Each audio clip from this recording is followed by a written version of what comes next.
우리가 자주 사용하는 표현 중에 그리스도인이라는 표현이 있습니다. 우리는 우리 스스로를 그리스도인이라고 이야기를 하죠. 이 표현은 어떤 뜻을 가지고 있냐면은 그리스도를 믿는 사람들 혹은 그리스도에게 속한 사람들, 이런 뜻을 포함하고 있는 거죠. 그리스도인. 그런데요, 여러분, 우리 교회를 다니는 사람들이 그리스도인이라고 지칭하는 것이 가지고 있는 그런 뉘앙스 혹은 담겨져 있는 의미와 교회를 다니지 않는 사람들이 그리스도인들을 바라보면서 가지고 있는 시선이 같을까요, 여러분? 이 그리스도인이라는 어감이 우리가 쓸 때와 교회를 다니지 않는 사람들이 쓸 때가 같으냐라는 것입니다. 예전에는요, 아주 예전에는 교회를 다니는 사람들을 뭐라고 불렀었냐면은 이렇게 불렀었어요. 예수쟁이. 이렇게 많이 표현을 했었죠. 예수쟁이. 이 예수쟁이라는 말에 담겨져 있는 숨은 의미는요, 아마도 이런 의미였었던 것 같아요. 저 사람들은 예수를 전파하기 위해 수단과 방법을 가리지 않는 사람들 같아. 이런 의미를 가지고 있었던 것 같아요. 그래서 이 예수쟁이라는 말이 주로 좀 부정적으로 좀 많이 쓰여졌던 것 같아요. 사람들 사이에서는. 안 믿는 사람들 사이에서는 그랬다는 거죠. 근데 여러분, 예수님을 전하는 것은요, 예수님을 믿는 사람들에게는 누구에게나 주어진 사명이에요. 그렇죠? 이거는 누구에게나 모든 그리스도인들, 예수님을 믿는 사람들에게 주어진 사명입니다. 그러므로 사실은 모든 사람들이 다 예수쟁이가 되어야만 해요. 그리스도인이라면, 예수님을 믿는 사람이라면. 그리고 이 예수쟁이가 가지고 있는 의미에 사람들은 부정적으로 보지만 예수님을 전하는 그 사명을 다함에 있어서 수단과 방법을 가리지 않는다. 이 예수쟁이 그 단어에 어떤 의미가 내포되어 있냐면은, 그래서 저 예수쟁이들은 저 사람들에게 맡겨진 사명을 다하는 사람들이야. 그 일에 최선을 다하는 사람들이야. 사실은 긍정적으로 보면은 이런 의미가 있기도 한다라는 거죠. 그래서 사실은 모든 그리스도인들은 예수쟁이가 되어야만 해요. 우리에게 맡겨진 사명에 최선을 다해야만 한다라는 것입니다. 이것을 오늘 본문에서는 뭐라고 표현을 하고 있냐면요, 일꾼이라고 표현하고 있어요. 일꾼. 바울은 고린도 교회 성도들에게 그리스도인에 관한 인식, 그리스도인은 어떤 사람이냐, 1절 말씀에서 이렇게 이야기를 하고 있어요. 사람이 마땅히 우리를 그리스도의 일꾼이요 하나님의 비밀을 맡은 자로 여길지어다.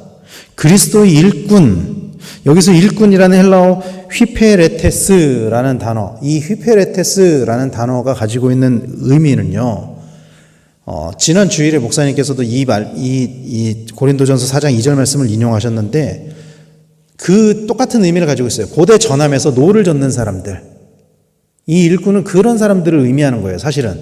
그러니까 노예를 의미하는 거죠. 바울은 성도가 마땅히 맡겨진 일을 해야 된다. 성도는 마땅히 맡겨진 일을 해야 되는 사람이다. 이거를 강조하고 있는 거예요. 그리고 그 일꾼에게 무엇이 맡겨졌느냐? 오늘 1절 말씀에서는 하나님의 비밀이 맡겨졌다. 이렇게 말씀을 하고 있습니다. 그리고 그 일꾼들에게 필요한 것이 뭐라고 말씀하고 있죠? 2절 말씀에 충성. 이렇게 말씀하고 있는 거예요. 충성. 여기서 이 충성으로 쓰여진 단어, 헬라어 원어는 피스토스라는 단어입니다. 피스토스. 그런데요, 여러분, 이 헬라어 피스토스란 단어는요, 물론 충성으로 번역되기도 해요. 이 고린도전서 4장 2절 말씀에서도 맡은 자들에게 구할 것은 충성이니라, 여기에서도 충성으로 번역이 되고요. 또 요한계시록 2장에 보면은 서머나 교회에 보낸 말씀에서 죽도록 충성하라 할 때 그 충성도 같은 단어입니다. 그런데 사실은 이 피스토스라는 단어는 충성보다는 다른 말씀에서는 다른 번역으로 훨씬 더 많이 번역이 돼요. 훨씬 더 많이 번역이 돼요. 신약 성서에서는 이 피스토스가 굉장히 많이 쓰여진 단어거든요. 대부분 그러면 이 피스토스가 뭐라고 번역이 되었냐? 믿음으로 번역이 됩니다. 믿음. 피스토스는 믿음이란 뜻을 가지고 있어요. 충성이란 뜻도 가지고 있고요. 그래서 오늘 본문 1절, 2절 말씀은 하나님께서 맡겨주신 그 비밀에 대한 확신과 믿음을 가지고 있는 것에 대한 필요성을 바울은 강조하고 있는 것이고, 그것이 잘 이루어지는 사람, 그 확신을 가지고 있는 사람들, 그 비밀을 잘 가지고 있는 사람들, 잘 간직하고 있는 사람들, 잘 전파하는 사람들, 이 사람들에 관해서 일꾼이라고 말씀하고 있는 것입니다. 사랑하는 성도 여러분, 모든 그리스도인들에게는요, 각자에게 주어진 사명이 있습니다. 각자에게 주어진 사명이 있어요. 그리고 그 사명은 반드시 모든 사람이 다 똑같은 것 같지는 않아요. 물론 예수님께서 지상 명령으로 내리신 예수님의 복음을 전파하는 사명은 우리 모두에게 주어진 사명이죠. 그런데 그것 말고 그 외에도 각자에게 주어진 각각의 다른 사명들이 다 있다라는 거예요. 과거에도 있었고 오늘 우리들에게도 각자에게 맡겨진 사명이 있습니다. 그리고 당시 고린도 교회도 마찬가지였죠. 바울에게는 바울의 사명이 있었어요. 게바에게는, 그러니까 베드로에게는 베드로의 사명이 있었습니다. 그리고 아볼로에게는 아볼로의 사명이 있었죠. 중요한 것은 그리스도인으로서 내가 어떤 사명을 가지고 있느냐, 이것보다도 그 사명에 대해서 우리가 얼마나 충성된 자세를 가지고 있느냐, 얼마나 충성된 삶을 살아가고 있느냐, 이게 참 중요하다라는 거예요. 마땅히 우리는 하나님께서 맡겨주신 사명에 충성하는 삶을 살아야 될 줄로 믿으시기를 바랍니다. 그런데 문제는 그러면 그 충성을 누가 판단하느냐는 거예요. 저 사람은 충성하고 있어, 저 사람은 충성하지 않고 있어, 이 판단을 누가 하느냐는 거죠. 많은 성도들은 자신에게 주어진 사역들을 사명으로 여기면서 충성을 해요.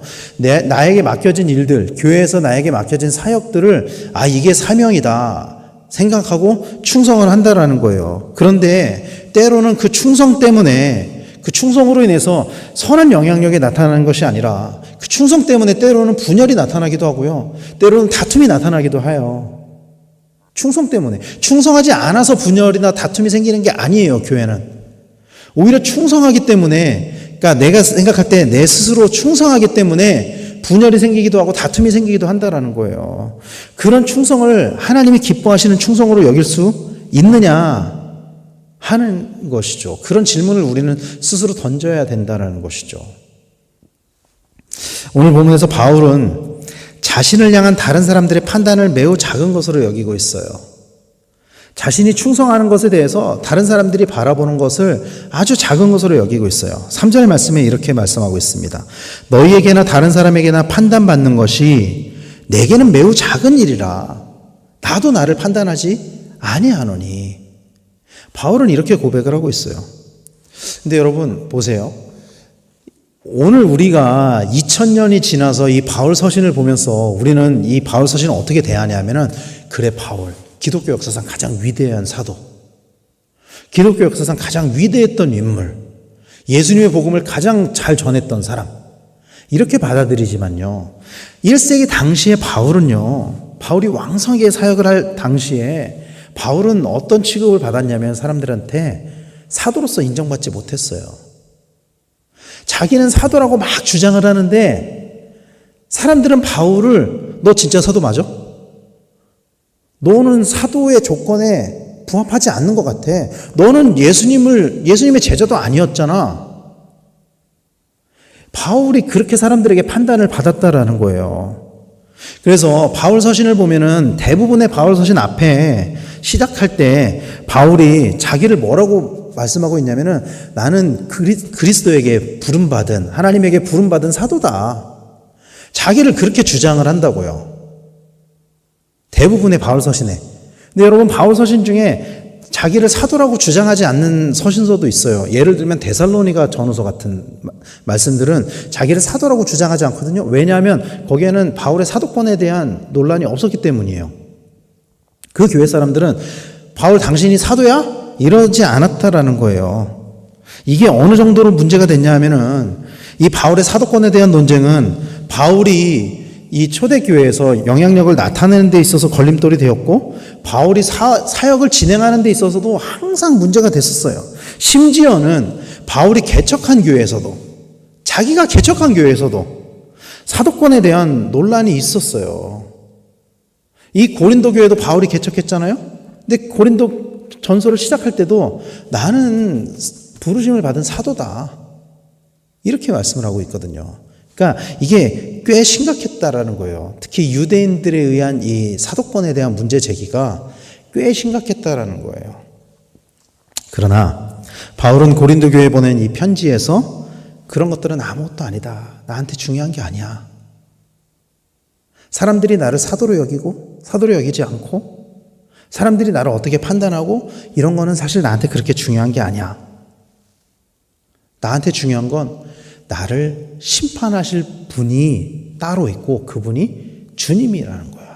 이게 자기한테 중요하다고 고백하고 있는 거예요. 4절 말씀에 이렇게 말씀하고 있죠. 내가 자책할 아무것도 깨닫지 못하나 이로 말미암아 의롭다함을 얻지 못하노라. 다만 나를 심판하실 이는 주시니라. 바울은 자신에 대한 판단의 기준을 자기에게도 두지 않았고요, 타인에게도 두지 않았어요. 나도 나를 판단하지 않는다. 내가 내 스스로 잘하고 있어, 내 스스로 못하고 있어, 판단하지 않아. 그리고 다른 사람이 나를 보면서 그렇게 이야기하는 것도 중요하지 않아. 오직 주님만이 나를 판단하고 심판하실 수 있어, 이렇게 고백하고 있는 거예요, 바울은. 대부분의 사람들은요, 자신이 내가 다른 사람에게 어떻게 보여지는지에 대해서 참 많은 에너지를 소비를 해요. 내가 다른 사람들에게 어떻게 보여질까? 그걸 참 중요하게 여겨요. 그리스도인들도 마찬가지입니다, 여러분. 내가 다른 사람에게 어떻게 보여질지에 대해서 굉장히 민감하게 반응하고, 이거 굉장히 많이 신경 써요. 내 교회에서의 사역에 대한 성취들, 또 태도들, 혹은 내 외모에 대한 것들, 다른 사람이 나를 어떻게 바라볼까? 이거 굉장히 중요하게 여긴다는 거예요, 그리스도인들도. 그러나 성경은 사람들의 시선이 아니라 주님의 시선으로 우리를 바라봐야 한다라고 권면하고 있습니다. 특히 오늘 말씀에서 바울은 그리스도인들을 뭐라고 지칭하고 있냐면 일꾼이라고 지칭하고 있거든요. 일꾼. 우리는 하나님께 선택받은 사람이에요. 하나님께 선택받은 사람이기 때문에 우리의 그 판단의 기준, 가치관이 어디에 있냐? 선택하신 분에게 있습니다. 선택하신 분만이 선택한 나를 판단할 수 있다라는 거예요. 여러분, 세상 사람들의 기준은 그런데 나예요, 나. 많은 그리스도인들의 기준도 나입니다. 근데 여러분, 진짜 일꾼의 기준은요, 주인이라는 것을 우리는 기억해야 돼요. 일꾼의 기준은 주인이에요. 일꾼이 기준 삼는 것은. 잠언 21장 2절 말씀은 이렇게 말씀하고 있어요. 사람의 행위가 자기 보기에는 모두 정직하여도 여호와는 마음을 감찰하시느니라. 그러니까 내 스스로는 정직하다, 내 스스로는 잘한다 판단할지 모르겠지만 정말 중요한 것은 우리가 아무리 겉으로 정직하게 사는 것처럼 보일지라도, 교회에서 아무리 거룩한 척하고 교회에서 아무리 열심히 사역하는 척하고 사명을 다하는 척한다고 할지라도 정말 중요한 것은 겉으로 보여지는 그런 모습이 아니라 우리의 마음과 중심을 아시는 그 하나님의 시선, 그 하나님의 판단, 이것이 중요하다는 것입니다. 그리고 그분께 우리의 기준을 두어야 될 줄로 믿으시길 바랍니다. 그렇다면 어떻게 주님께 기준을 둘 수 있냐? 주님의 기준이 무엇이냐? 하는 문제가 남는 거죠. 여러분, 이스라엘에는 사실 종교적인 그 하나님이 하신 일들, 역사하신 일들, 그런 것들을 다루는 문서는요, 참 다양하게 있어요. 우리가 읽는 성경 말고도 뭐 외경이나 위경이나 뭐 탈무드나 뭐 미드라시 뭐 굉장히 다양해요. 그런데 이 중에서도 우리가 이건 정말 하나님의 말씀이야 하고 인정하는 것을 정경이라고 하거든요. 그리고 그 정경화 과정을 거쳐서 나온 게 성경이잖아요. 우리가 보는 성경이잖아요. 근데 이 정경을 영어로 뭐라고 하는지 아세요? 영어로 캐논이라고 합니다. 캐논. 성경은 우리가 바이블이라고 하잖아요. 근데 정경은 영어로 캐논이라고도 해요. 그리고 이 캐논에는 또 어떤 뜻이 있냐면 규범이라는 뜻도 있어요. 규범. 이 캐논이 가지고 있는 단어의 의미 중에 어떤 게 있냐면요, 그러니까 왜 정경을 캐논이라고 하냐 하면은 이 캐논이 이런 의미를 가지고 있기 때문이에요. 무엇을 잴 때 쓰는 자의 의미를 가지고 있기 때문이에요. 잣대의 의미를 가지고 있기 때문이에요. 그래서 여러분, 우리의 삶의 잣대, 우리의 삶의 기준, 우리를 판단하는 그 기준은 여러분 말씀이 되어야만 해요. 성경이 되어야만 해요. 오늘 하나님께서는 우리에게 성경을 통해서 말씀하고 계시고, 오늘 하나님은 우리에게 성경을 통해서 그 기준을 우리에게 보여주고 계세요. 그러므로 우리의 삶의 기준을 성경 말씀에 두고 우리를 부르신 그 하나님의 뜻에 일꾼된 사명을 가지고 순종하시는 우리 성도님들이 다 되시기를 간절히 축원합니다. 우리의 마음과 생각이 아니라 말씀의 기준을 두는 성도님들이 되시기를 바랍니다. 그 기준을 하나님께 드리고 말씀에 순종하며 살 때 우리는 결국 칭찬을 받게 될 것입니다. 그래서 오늘 5절 말씀은 이렇게 말씀하고 있는 거예요. 그러므로 때가 이르기 전 곧 주께서 오시기까지 아무것도 판단하지 마라. 그가 어둠에 감추인 것들을 드러내고 마음의 뜻을 나타내시리니 그때 각 사람에게 하나님으로부터 칭찬이 있으리라. 아멘. 주님이 다시 오실 그때 모두 칭찬받는 우리 성도님들이 다 되시기를 간절히 축원합니다. 아무것도 판단하지 말고 오직 주님께 그 판단의 기준을 드리세요. 내가 판단하지 말고 그 판단의 기준을 오직 주님께 드리세요. 그리고 다만 우리는 말씀에 순종하는 그런 삶을 살아가시기를 바랍니다. 다른 사람을 판단함에 있어서도 마찬가지입니다. 나의 뜻과 기준으로 판단하지 마십시오, 여러분. 그 판단의 주권 또한 하나님께 드리시기를 바랍니다. 저 사람의 삶에 대해서 판단하실 수 있는 분은 오직 하나님밖에 없습니다. 그 사람이 그리스도인으로서 충성된 삶을 살아가느냐? 오직 주님께서만이 판단할 수 있습니다. 오직 그 판단의 주권이 주님께만 있음을 알고 다른 사람을 판단하기보다 오직 나는 주님과 나와의 1대1의 관계에서 하나님 앞에 인정받는 그리스도인이 되기 위한 그런 충성된 삶을 살아가시는 우리 성도님들이 되시길 바랍니다.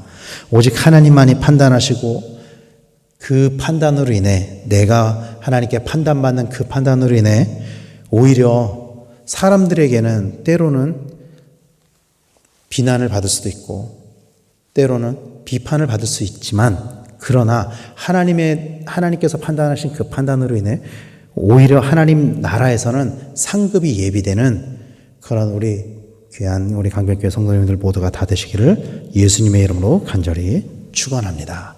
기도하겠습니다.